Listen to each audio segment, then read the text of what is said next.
Welcome to another episode of B2B Startup Growth. I'm Sean McHouse, and in this podcast, I aim to share with you wisdom from some of the smartest B2B startup leaders and professionals that I know. We talk about all aspects of marketing, sales, growth hacking, life hacking, and everything in between. Hello, Sean. Hi, Keith. Hello. Thank you for joining me. I'm very happy to speak to you. And was looking forward. I have tons of questions to ask you. I've been following your company and the things that you do for a long time as a user, as an agency that uses your platform.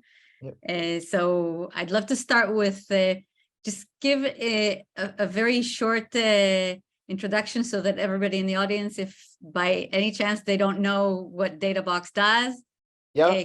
Could you explain? Yeah, the very short version is it's a dashboard and reporting software. So we integrate with lots of popular software tools like HubSpot and Google Analytics and Search Console and all the ad platforms, etc., and make it very easy for people to build dashboards and reports with data from all those different tools. And so that's the simple version. But there's the ability to set goals and alerts and build scorecards and all this other stuff that's built around performance management to help executives monitor and manage performance better. Yeah, and I'll add my angle as a user that I think what makes it unique is that it's very easy to use, and it also really integrates with a lot of things. So it makes it a very, very useful tool for someone. When software companies say it's easy to use, nobody ever believes them. So I usually leave that out. But if you go to our G2 ratings, you'll see that we're very high, the highest on the ease of setup and ease of use, which I think is the hard part of dashboards, is getting your data to a point. So we make that, as you know, drag and drop and click to get the data you want. So could you also give us a few words about where you started and where you are right now, like very, very high level, so that also the audience will understand what stage of a company we're discussing now? Yep. Yeah. So we're a profitable business, which is unusual for most software companies, and growing. We are about 100 and some people. So we have a pretty big team across marketing, customer success, and sales, as well as, of course, product and engineering. The biggest part of our team is product and engineering, and the second biggest part is our support team. So very focused in on just building the best product we can and serving customers. We have 3,000 or so customers. So you're going to tell me that the best marketing is just to build a marvelous product and no do anything else? No, that's not true at all. You know, I spent 9 years at HubSpot, so I absolutely believe in inbound marketing and content marketing and doing marketing well. But I do think the best marketing is a great product, and the second best marketing is great customer support, and then word of mouth happens and you get your flywheel going. Right. You know, so, but content marketing has been a huge driver. SEO has been a huge driver of our business. Right. So I'd love to dive much deeper into how you're doing it, because everybody knows that to do inbound, when it's successful, it's great, and getting organic leads is wonderful, and when it works, it sounds wonderful, but actually getting it to succeed takes time and effort. And I'd love to get your story on how you managed to start basically almost from scratch about 6 years ago, right? Yes. Yep. And build your customer acquisition mainly through organic channels. What are the main things that you did that you think are the keys to the success that you're seeing now? For sure. Yeah. So a little bit of background, but I joined the company in 2017 as CEO. I was recruited by the founder to come and help him lead the team. He's still very active in the business, and my right and left hand. And we lead the organizations together.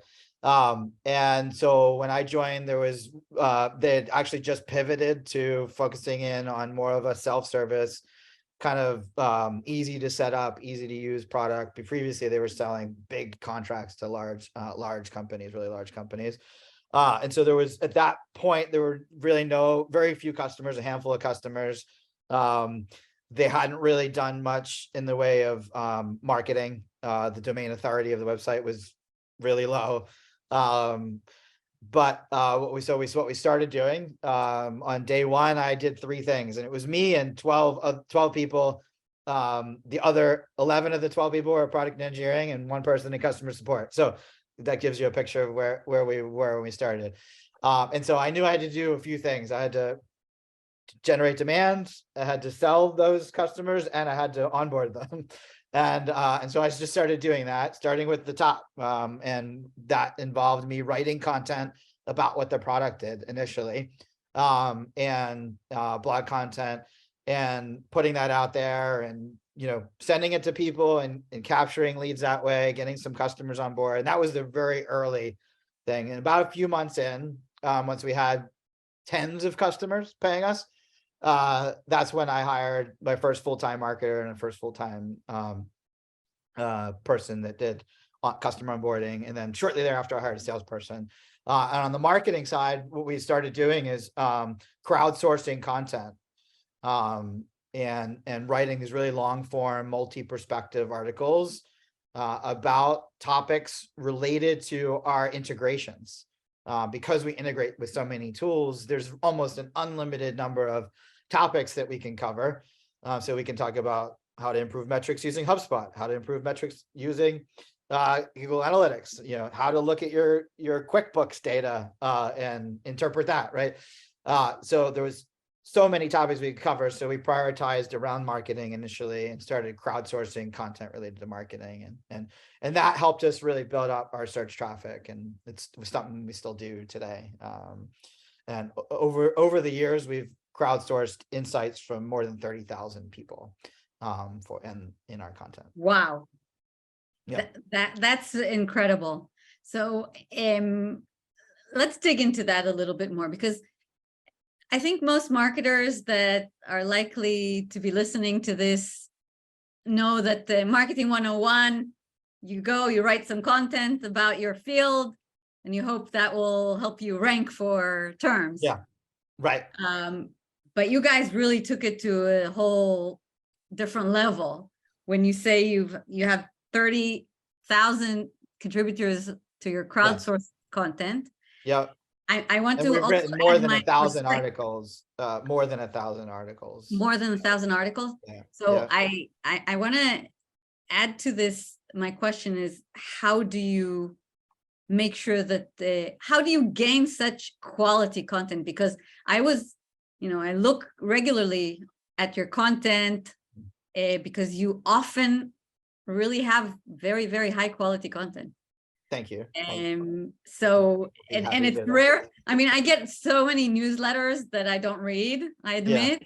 Yeah. And yours I do read because it's really real good substance. So can you give any insights to how do you make sure that really you're getting high quality of content, despite the fact that you're asking people to contribute, and not all of them are highly motivated, not always all of them are super educated, you might get there's different perspectives, and we have to sort through and make sure that the quality of the contribution. How much effort do you put into that?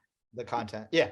So we have people, and this was early on. We had the second marketing hire, actually. Their job was to reach out to experts and say, hey, would you be willing to contribute to our article on this topic, of which you have obviously expertise. And so that's how we did it. And we've just done that literally probably hundreds of thousands of times, right? Not everybody says yes. And that's how we've done it over that time, because we've done it so much. We have built a list of people who are regular contributors. And that includes many of our customers and partners and stuff. So that allows us to write about stuff that are relevant to our customers and partners, because it's really like our customers and partners writing it for us. Have you developed any special skills or tricks on how to get good people to be motivated to do that? Yeah, so this as a marketer, but one of the motivators for a marketer to contribute is that they will get their name will be published in the article and a link to their website.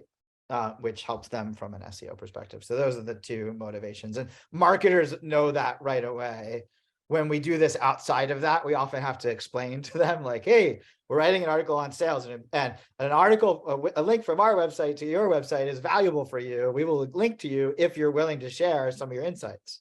But in the beginning, when you didn't have a lot of traffic, you weren't that, your offer was not that valuable. So how did you get them to do it then? We just asked a lot of people. Okay, I get it. All right. And we built really good processes around it. So we didn't have this in the beginning, but now we have a process where we write a research brief before we write a content brief. The research brief is the topic, the angle of the article. So for example, like we're putting one together now on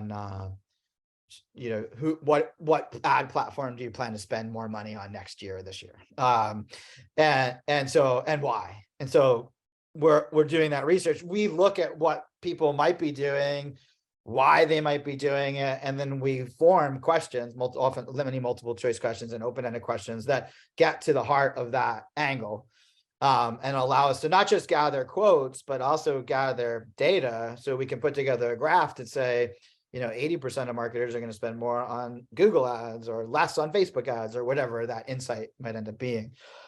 So we have these processes where we write that research brief. We create a list of people we know we want to get to contribute. And then we have processes on LinkedIn where we reach out to those people. We then also create a survey form for each article to capture the data. Once we have the survey form, we actually have somebody that sits there and analyzes the data to find any correlations. And then we take that data analysis and the raw quotes, and we send that off to a writer who has done this over and over again as well to weave together the article. So altogether, how many people are involved in this machine of the content creation? Well, so there's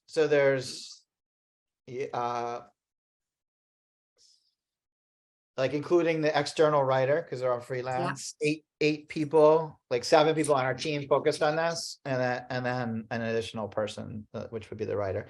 Not everyone's involved in every step, but almost all 7 are. Okay, Yeah. so I'm glad that you said that, because sometimes companies don't realize how much effort it is to get real quality content out. That's right. Yeah, no, and we also have set it up so that I could write a research brief, for example, or a director of marketing and write a research brief, and then the process works from there. So we actually last quarter, we wrote some articles with partners. So we got on a Zoom and said, hey, what's a good angle that would allow us to highlight your expertise? Obviously have you contribute a good portion of the article, but then let's also go out and get other experts involved in contributing to this. And so we did that together. We wrote the research brief, and then it went through our process. So looking at all of your content that you created in the last couple of years, can you think of a particular item that was especially successful, that stands out in its success from your perspective, from a marketing perspective for Databox? Describe it. It's more so yes, there's plenty, but I wouldn't want to. I think the bigger takeaway is that it's the commitment to doing it over and over again, which is most valuable, because it's allowed us to build up our domain authority of our website, so that when we do write about content, that it ranks well.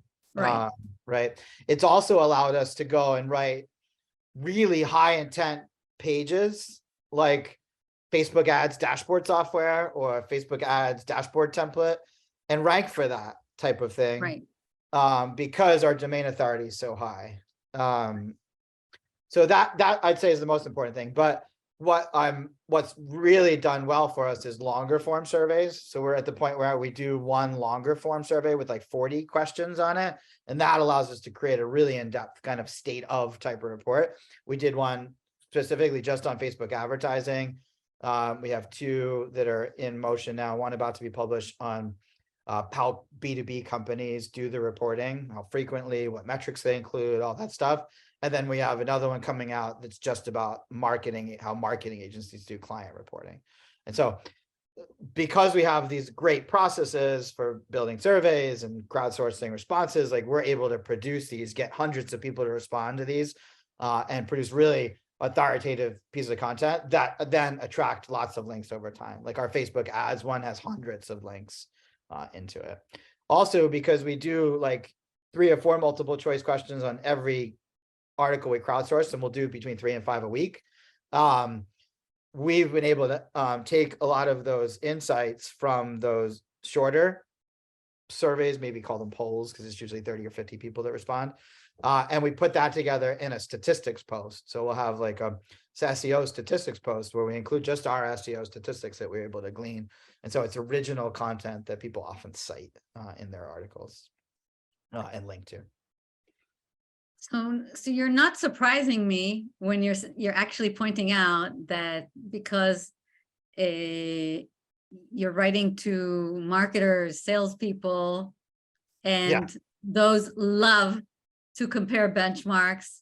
And so for them, most attractive content, from what I'm hearing from you, and it's not that surprising, is content that gives them comparisons and benchmarks of what others are doing in a lot of domains that they're interested in.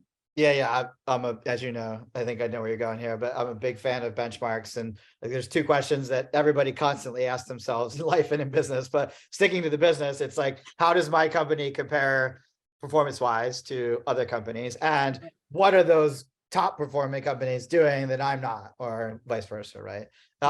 So yes, so we're able to gather a lot of that type of information in our process.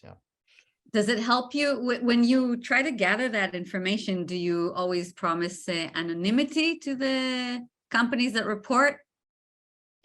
So we never share answers to multiple choice questions. We do ask them to share how they did something, or what they did in long form text that we then will directly quote them in the article.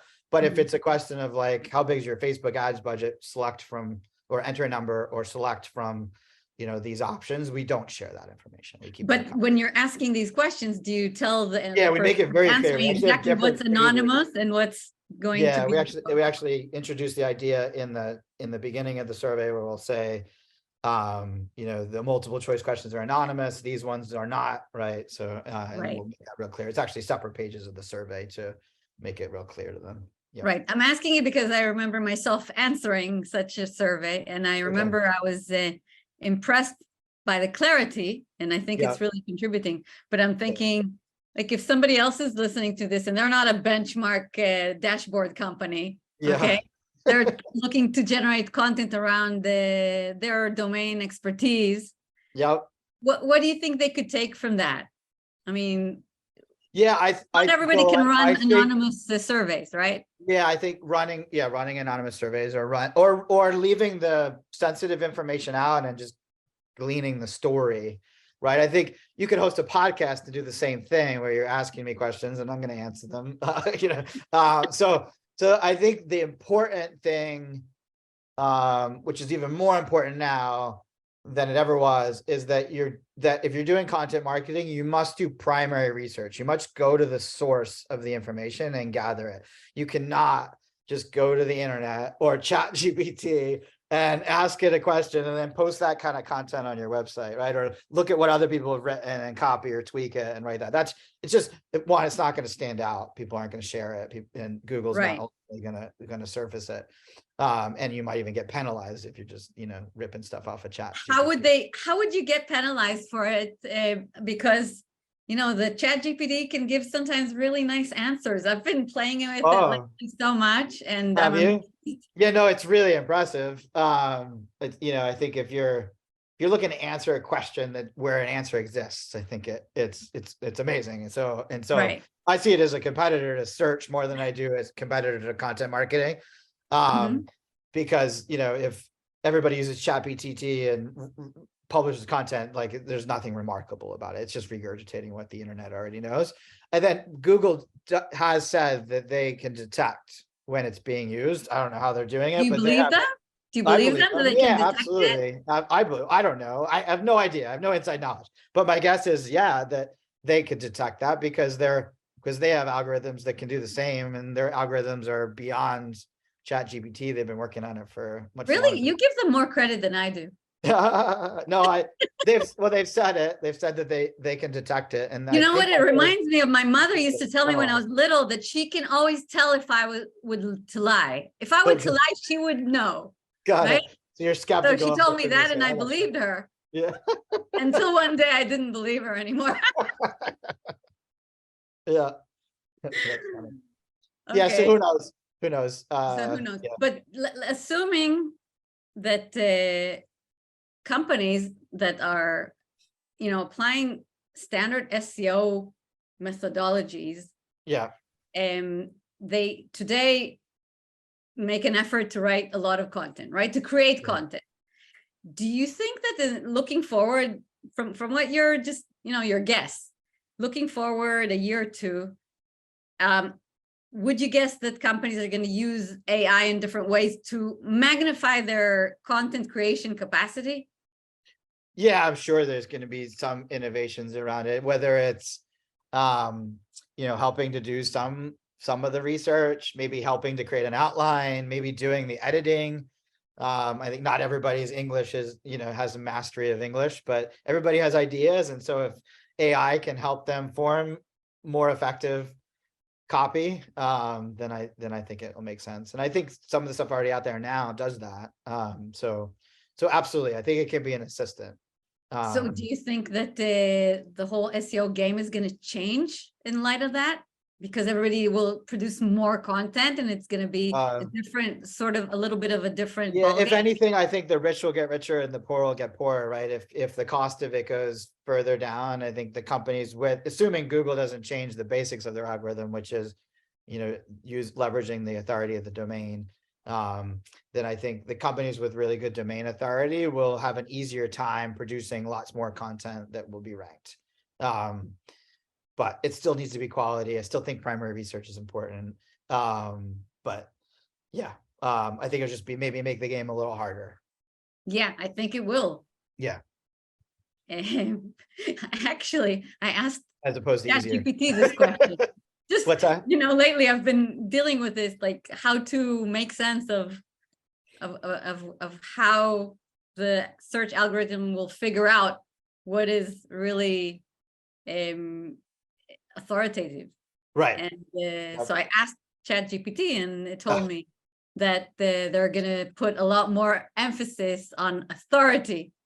Yes, authority and expertise, rather right? than just traffic. Like today, they rank you according to different things, which they don't 100% tell you what, but we know that authority is built also on traffic, right? Yep.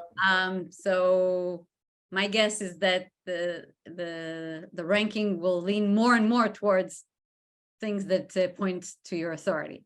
Agreed. Yeah, no, I think you're right. And there's some acronym. I don't know what it all stands for, but it's EEAT. But expertise and authority are two of them in there.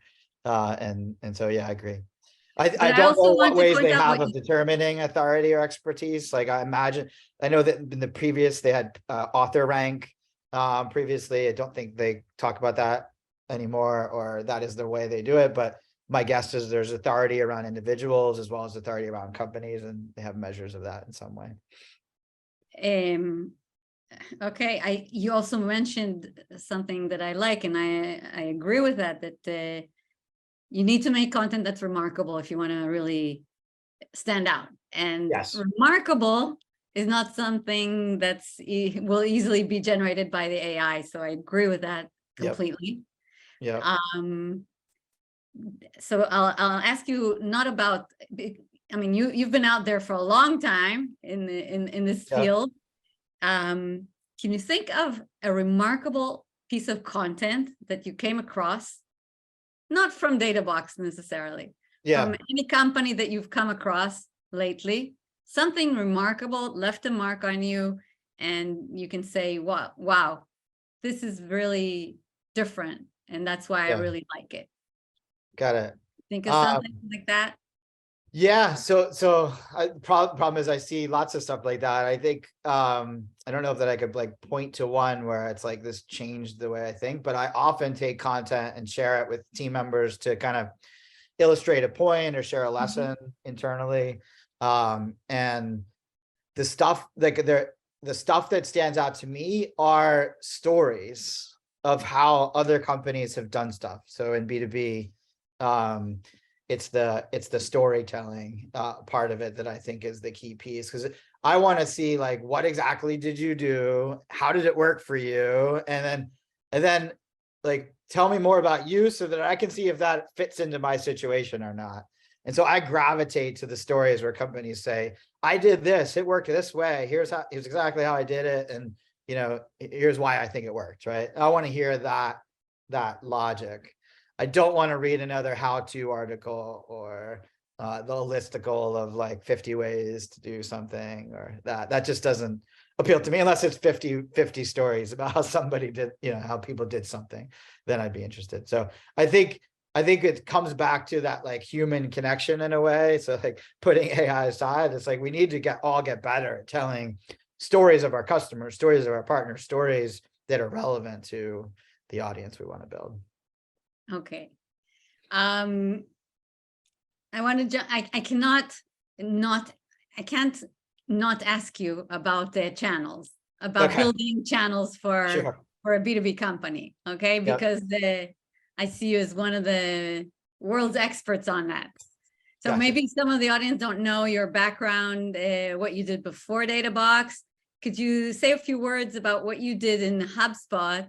And I'm sure that will lead on to what I want to ask you about channels. Okay. So, yeah. I'll give you the short version. But I was employee number 15 at HubSpot. Very fortunate to randomly end up through people, end up getting connected and hired there as a sales rep.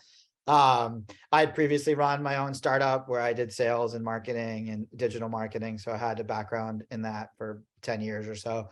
And so they hired very qualified sales reps. I mean, yeah. Well, so the first four of us were like Mark Roberge, who was the head of sales. Then he was experimenting with different profiles. So I was like the guy, the digital guy, the new digital marketing. He also hired like sales guy that'd been selling software for 30 years, but not digital stuff. Somebody else that was enterprise sales, and then a guy with 1 year of sales experience at a publishing company. Like, so he was experimenting, and we everybody did well for years.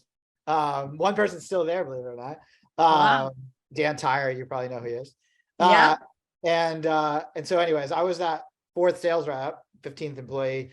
Along the way, we started capturing lots of leads. Our marketing team did a great job with lead gen, and like 20% of those leads were marketing agencies, like Penguin. And the sales team would get those leads and get on a call and like say it was Perry, right, from Penguin, and Perry would say, I have 10 clients and I want to check out HubSpot to see if it's a good fit for them. So the salesperson would be like, happy ears, this is amazing. I got 10 deals. I hit my quota with one guy. And then they'd spend time with Perry, and then Perry would go cold. I'm not saying Perry did, but like that would happen over and over again, because the pitch to the agency was not the same as a pitch to a regular customer. And so we actually stopped rotating those leads to the sales team because we were wasting so much time with it. But I had run a small agency, or I'd sold marketing services before. And so I knew how to talk to that person. I knew what their problems were. I knew what they were trying to accomplish. And I realized that, hey, we could teach these agencies to sell inbound marketing retainers, and leverage HubSpot to deliver those services and retain the customer and deliver value month over month to the client. So I started doing that kind of just as my role. Started doing well with it. I then said, hey, could I grow this? And they said, put together a presentation. I put together a presentation and showed them what I thought we could do. And basically they said no. And so it took 3 times of doing that, where at the very end of a very long meeting where it was like, there was crying and like yelling. Who did the crying? And everything. I did the crying. So I, actually, that meeting I think started with me sharing an apology letter for stuff that problems I inadvertently caused. Anyways, at the end of that meeting, Halligan relented. I was literally walking out the door, and he said, "Fine, you could start the program." And he's like, "Just don't screw anything up, and you're reporting to Volpe." Changed my boss. So Mike Volpe was the CMO at the time, or VP of marketing at the time. Later CMO. And so that's when the program started. And then fast forward to now, I think there's 6,000 agencies in the program. When I left, there was like 2,000 or 3,000. When I built it up to like 40% of HubSpot's revenue, lots of amazing agencies that have built their business on top of HubSpot. Amazing. So yeah, that's the story. Hopefully I covered what you wanted me to cover. Definitely gives the background of why you're such an expert in building a channel. Yeah, I had to do it the hard way. Had to prove it Right. out each step of the way. So, Yep. so do you think from what you've experienced with recruiting the agencies as channels for HubSpot? Yeah. What did you try and take that and bring it into Databox? Yeah, so 40% of our customers are marketing agencies, and we've built the software in a way where once an agency kind of builds out a reporting process for one client, that they can then very easily reuse that with literally with clicks, as you know, to copy dashboards, copy report templates over to a new client. So the idea is that, we have so many integrations, they're easy to set up, but you have your own processes of what you want to present to clients and how you want to present it to, so you can create that and then reuse that. So there's more than 1,000 agencies are using us in that way. Amazing. So if a company that I work with a lot of companies, tech companies, that they sell directly and also they want to sell through channels, and there's always this trade-off of how much effort should we spend in this versus that. There's always the trade-offs of how much effort should we spend on building separate marketing materials for the channels, and what do we need to do in order to be successful with the channels. We might be able to successfully get in front of them, and then they won't sell us. And all these. So can you give us some insights that you have on how to be successful with recruiting channels for your product? Yeah, so all that stuff you said, I've heard a million times. I get people say, "Hey, we're struggling with our channel." I get on a call, and so what's the most common misconception about how to do it? Yeah, it's complicated. There's a lot of steps to it. You have to think of the channel as a separate customer, and that it's almost like going into a new market. Of course, there's reusable stuff, but you're going into a new market, and you have to really think of them as a customer, which you're serving. And so therefore it starts with what is the value prop to them, not what is the value prop to their client. And I think that's the key. So at HubSpot, the value prop to the agency was, hey, right now you're selling a la carte services, website design, some SEO, maybe some advertising. You're probably doing the traditional marketing and advertising back then, especially. And it's project-based, and you're a small agency, and therefore, if you're not selling all the time, you're going to have cash flow issues, and you're going to, you're going to either have too much work for your team or not enough work for your team, and your margins are going to suffer for it. So that was the problem that agencies were dealing with. And we said, hey, sell a retainer for X $1,000 a month. And literally back then, and you probably laugh at it now, but we were teaching agencies to sell $1,000 a month retainers, and deliver a set of services around that. I know you probably, there's no way that Penguin's taking anyone on for $1,000 a month anymore. And the work has changed, of course, and there's even higher value than it was then.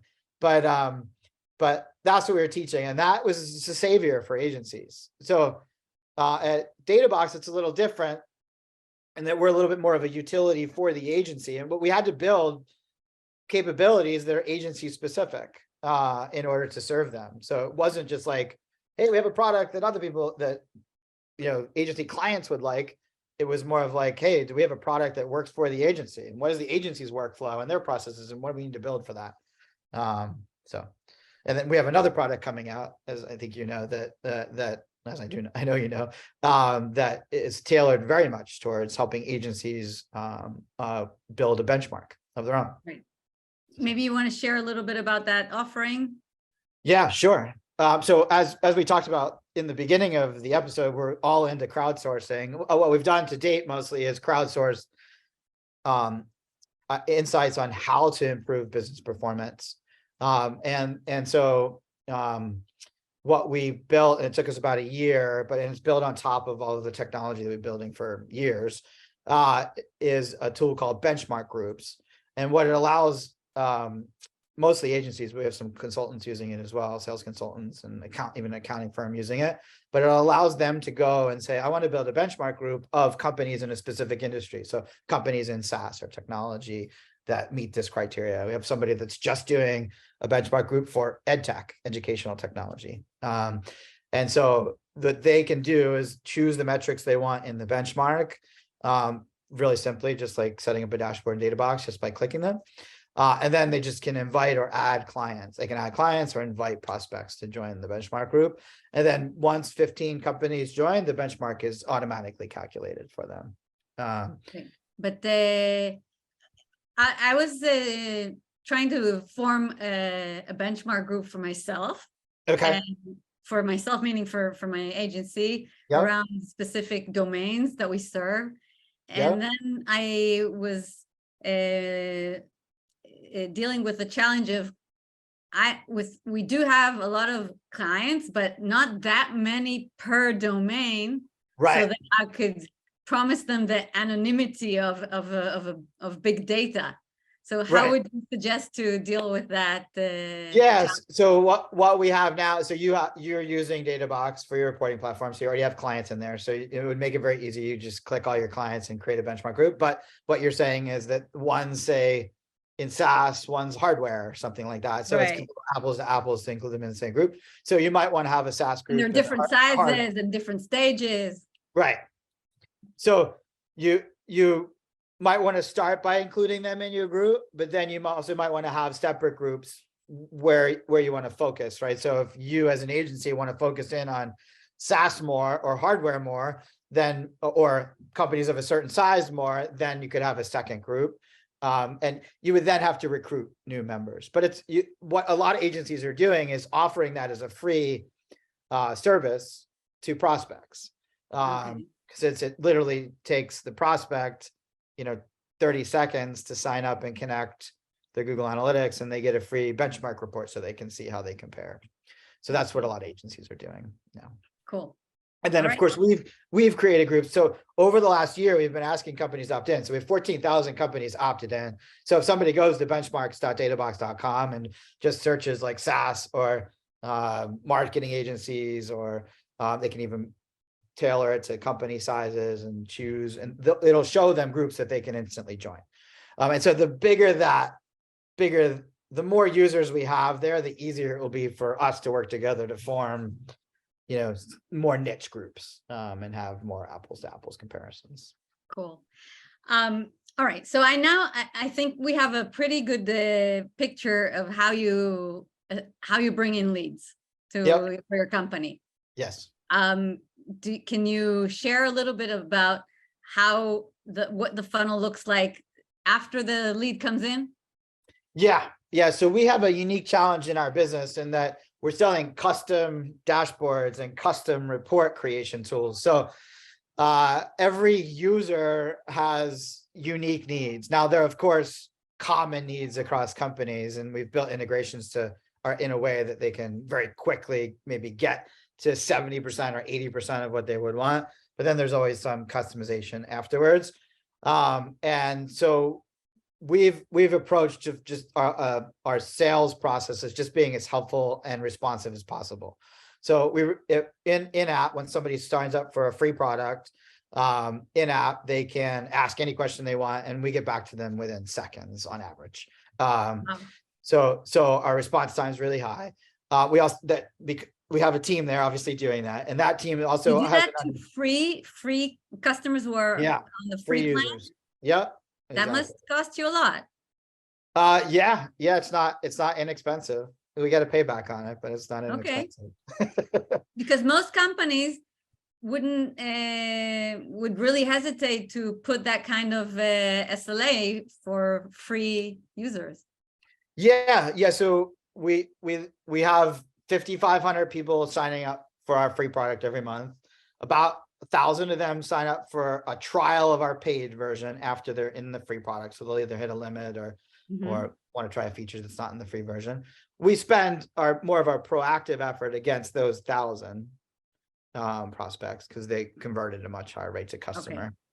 But even with our customers, we respond within seconds. It's I think it's an important thing, because if you decide, hey, I got to go create a report for a client, and you log in, you can't figure out what you need, you could spend a bunch of time in our help docs, or you could play around with it and select a bunch of stuff and see if you can find what, or you just say, hey, I need this.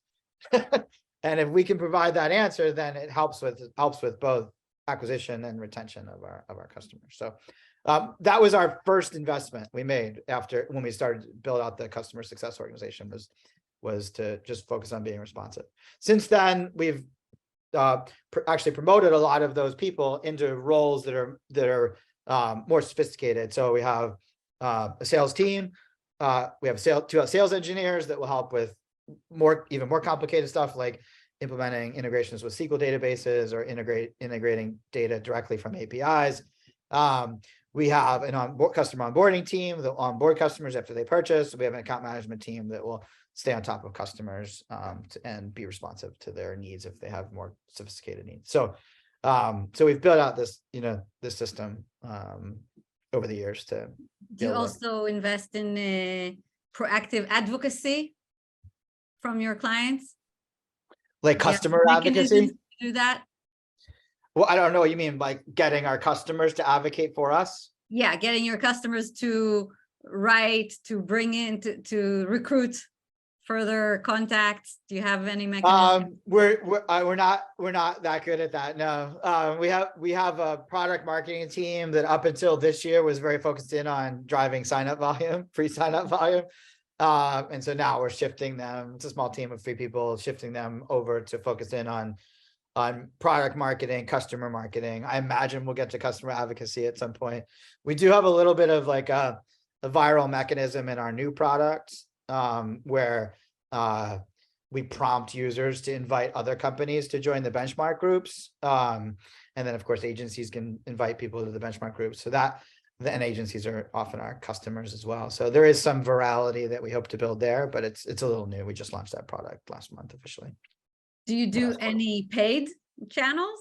We do no paid. No, we haven't. Well, so we launched an affiliate program, and we discovered that our best affiliates were bidding on our brand names on Google.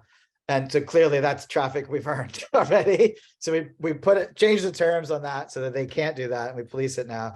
And we started bidding on that. Can you explain it? How do you police that? We monitor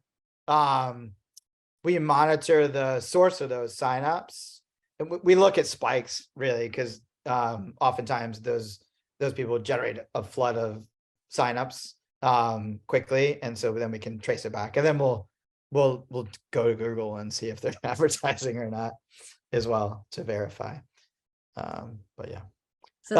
So anyways, that caused us to say, hey, let's do something. But I think we spend like $1,000 a month just to protect our brand search because we also have competitors bidding on our brand terms. So you're just paying for keywords with your brand name. Yeah, exactly. That's it. Yeah, and we've just been doing that for maybe 6 months or something. Before that, we've never spent money on ads. I'm not averse to it. I just like to exhaust. We operate at cash flow break even. Like I said, I'm not against paid, but I'd rather prefer free traffic. Well, no, it's just an investment decision. It's like I can invest more in the product, I can invest more in customer success, I can invest more in organic means.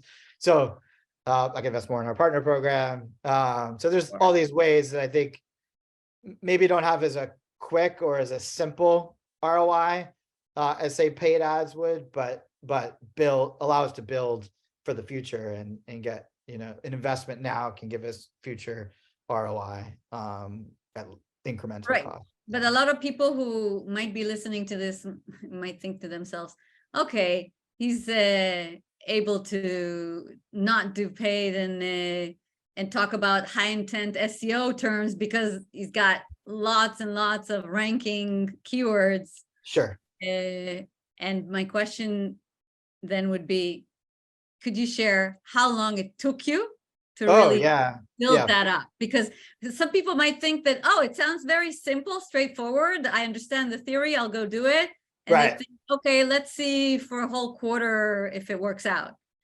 So no, it's definitely how long does it really take? What we chose is the harder path and the path that requires more patience than paid, right? Like if I could do it all over again, I might actually just simplify it and just do paid ads. Because you're serious? You really think you would? I probably maybe, but right now, yeah, maybe, because it feels simpler. But now that we've accomplished it, I would never go back. But now that we've built, what we have, I wouldn't go back and change it. But it was a lot of work and it took a lot of time. So I'd say for the first months, it was like we'd get tens of signups a month. And then by the end of the year, maybe we got low hundreds of signups a month. And then we're able to like double it on an annual basis for a while. It's actually topped out a little bit. Like it's still growing, but it's slower than it was. So yeah, it's taken years to get to where we are. Yeah. Good point. If somebody was going to try to compete with us and do it through organic, like good luck. Right. It's not just because of us. There's 3 other competitors that have the same playbook as we do on the SEO side. So right. Thank you very, very much for sharing that, because I think it's such valuable information. And I've been seeing companies nowadays, CMOs dealing with a lot of stress around leads becoming more expensive, more difficult to acquire. Yep. And as a result, they think that they're what they have to do is pay more for their ads, first of all. Yeah. And they need to focus more on high intent. Right. So do you have anything to say to those people who are? Yeah, it's obviously so specific to the company, the industry, the not just their own competitors, but competitors they might have to compete against on certain search, like that might not be selling something different, but competing for the same keywords. So it's all very dependent on that. If there are opportunities to do high intent content, like, so for us, a high intent keyword is dashboard software. If there's lots of those opportunities, by all means, that's what they should focus on first and get that established. At a minimum, even if it doesn't rank well, it gives them a base to say, all right, now we're going to go create content that people will want to share, will want to link to, et cetera. And we can use that authority to get our other pages to rank.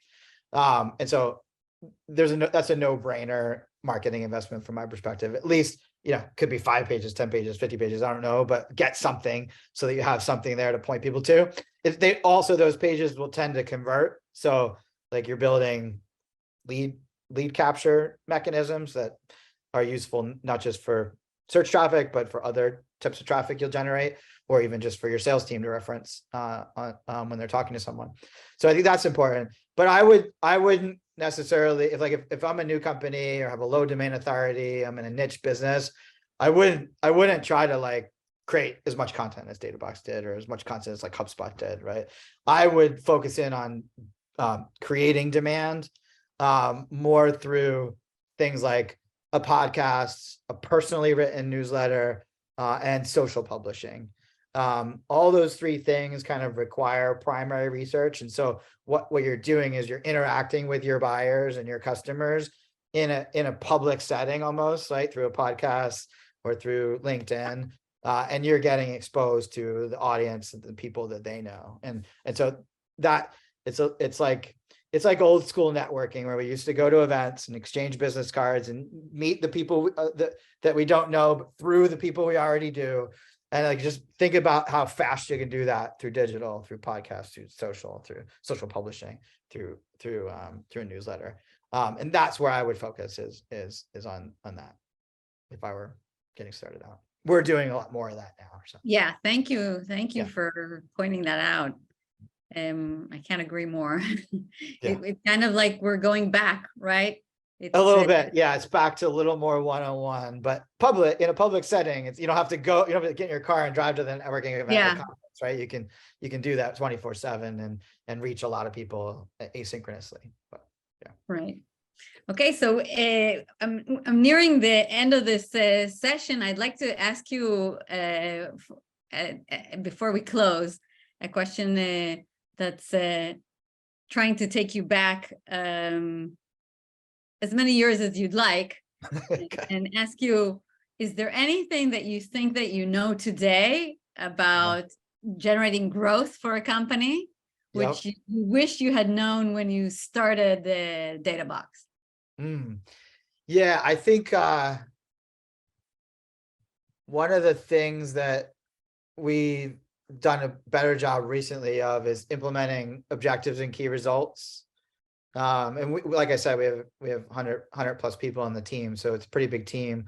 There's many people I have never talked one-on-one with, let alone interact with on a regular basis. And at that size, it's really important for me and the founder and the executive team to be clearly communicating our vision and mission and our strategic pillars, and then breaking that down into annual OKRs, and then working with the team to create quarterly OKRs, and then aligning initiatives and projects around that. And so I wish I had done that earlier. It feels like a muscle to be built. We've always been pretty good about planning, but not top down. It's more of been like, here's where we are now, and this is where we should go next. And we've always done that. We've done that well. And now you plan more steps ahead. Yeah, plan more steps ahead, do a better job of being concise and succinct in terms of where we want to be years from now. And then that gives enough instruction to the team to say, okay, we should prioritize these things in the short term in order to build towards that long term. So how long forward do you look when you make your plans? How long do you allow yourselves to plan forward? Yeah. So like 3 years is probably like the farthest we've 3 years is a lot nowadays. We're not putting spreadsheets together for 3 years, but we think about like, what do we want in the product in 3 years? Where do we want the business to roughly be in 3 years? Who do we want to be selling to mostly in those, our customers? What do we want our partner program to be in 3 years? So thinking ahead that far, and I wouldn't say it's nailed, right? There's going to be changes for sure, but enough to agree on the principles that are important to us. And that we if we're there in 3 years and we stay true to these principles, like of what we wanted to build, then we'll be happy, right? But the much more specific OKRs and things are set for the 12 month per period. year. Yeah. So principles, 3 years. Yeah, I'd like to get to like 10-year vision, 3-year plan, 1-year plan, but we're not quite at the 10-year. I think for what we do, I think it's hard to say how be really specific for 10 years. We do know that we want to build a massive business. And so that's going to take us 10 years to build a massive business. But yeah, don't know exactly what it'll look like then. Who knows 10 years from now what the world will look like? Exactly. That's the reason not to. But I think, like at HubSpot, we knew that we wanted to be $1 billion revenue company, and they're like 2.6 now or something like that. Don't quote me.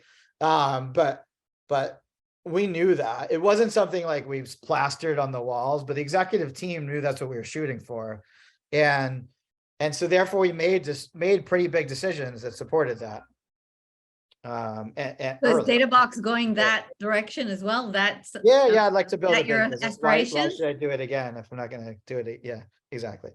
Yeah, no, absolutely. I don't know if I want to run it that big when it's that big, but I want to be involved in getting us there. Wow. Yeah. So I wish you all the luck in the world. I can testify that so far you've been doing amazing work. Thank you. And I hope to talk to you again once you make the next leap. Absolutely. Sounds good. This is fun. So it's been a pleasure, and Happy New Year. You as well. Everybody else. Thank you. Bye. You've been listening to the B2B Startup Growth Podcast. bringing you the latest wisdom on marketing, sales, growth hacking, and life as a startup leader. I'm your host, Shoham Eckhaus, and if there's a particular topic that you'd like me to cover soon, please reach out to me on b2bstartupgrowth.com and let me know.